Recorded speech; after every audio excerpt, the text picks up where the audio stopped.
My name is Gloria Belcher, and I've been an officer for 9 years for the city of San Antonio.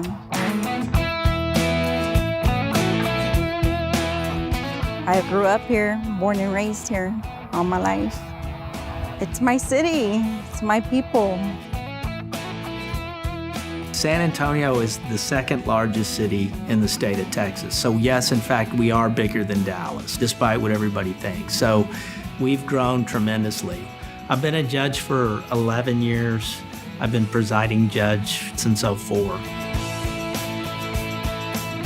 We process approximately 400,000 cases a year. Average of about 1,500 people are set to appear on any given day. Back when I first started, they used to call them MDTs, and the screen was about this size. And we would type on them, and if somebody was giving me their name and was lying to me, I wouldn't be able to tell unless I was really, really that good. There's a lot of things that are occurring at that level in the field which we need to constantly interact with the officers. The community gets super sensitive to police forces, and how the police force is able to react and deal with that situation really determines how positive that experience is for the community, which is what reduces crime. Because when there's a good rapport between the community and the police officers, then you reduce crime. Now, if you're lying to me and you're in our system, your picture comes up. It's a mugshot that comes up. To access that information, it's real important. We got to know who you are, who we're dealing with. If you're a violent person, the type of calls we're going to. If there was previous problems there, sometimes a house will be flagged. People making threats to officers, it'll be on our computer. If the tech people and the court can get on the same page, then the whole concept is virtual court means everything. It encompasses everything that a court does. And it's just using technology to say that this person can be here and that person can be there, and you can get the issues resolved.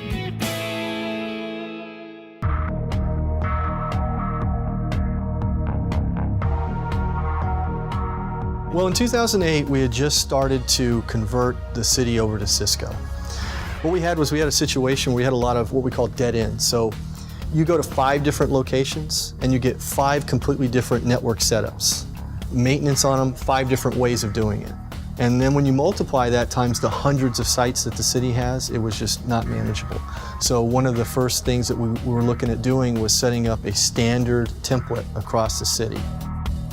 First, we standardized. We had like 50 different vendors in here. We said we want one vendor, one solution. We went out and looked at who could do it. We wanted to be able to train people, retain people, and educate them and teach them new technology, and that's why we chose Cisco. So then once we brought that in, we started applying these technologies.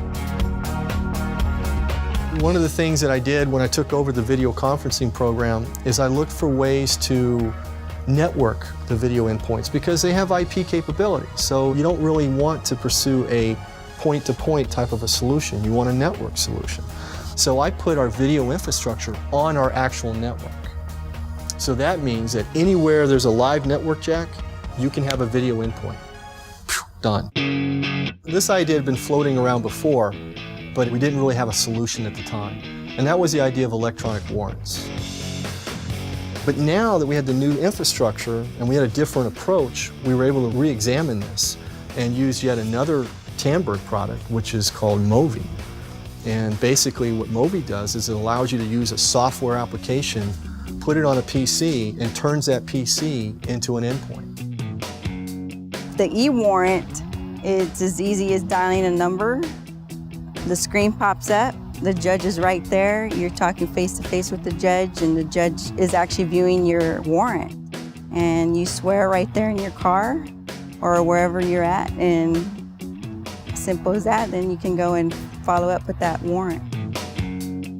If the officer needs a warrant immediately and it's some kind of serious deal going down and they need to get that warrant, they don't have to drive 20 miles to find a judge to sign the warrant. They pick up the phone, they make a phone call, and the warrant gets signed. It allows the opportunity to get the issue resolved as quickly as possible, even if people are on 2 separate sides of the city. We can go and get the bad guy quickly. We don't have to wait For us to walk a warrant takes a couple of hours. If we do the e-warrant, it's a matter of minutes. So if we need to get somewhere and get a guy quickly, 20 minutes tops, and we got him. The idea of having the detectives do the e-warrants is really the idea of doing remote telecommuting, right? Isn't it kind of the same thing? So the courthouse was looking at ways to do remote magistration. Is there a way to make it easier for people to resolve simple issues, not a trial or anything like that, and not have to drive all the way downtown to do it? And yes, in fact, there was a way. And so we have some link centers that the city owns in the city that people can go get a building permit or they can do whatever. So the idea was, could we put a screen in there and an individual could come and a judge from here could see the individual there at the remote location to resolve whatever their issue is. I'm going to accept your plea of guilty. You want to talk to a judge right now? You can call the judge with a video unit and talk to him and see him or her right now. Okay, thanks. Have a great day, and the clerk will assist you. Thanks. Thank you. If you have the choice between solving a problem real time right there on your computer screen, or trying to arrange a meeting at 3 o'clock downtown or something, or the next day or whatever, you're going to want the instant, swift justice. Swift justice to me is helping out the community as fast as we can, getting information in real time, executing warrants, the safety of officers and the citizens. It's just getting justice done quickly. If you talk about swift justice, I get a warrant quickly, I can respond quickly. If it's really a search, that's going to be less time for someone to hide it. But let's take a worst case scenario. It's a kidnapping or a homicide. I can more quickly save somebody else's life. And I think that's really more important than just the justice aspect of it. Rather than swift justice, I would call it instant justice because it's immediately available. One of the cool things is the ability to say yes to crazy ideas, okay? So what's crazy today is commonplace tomorrow.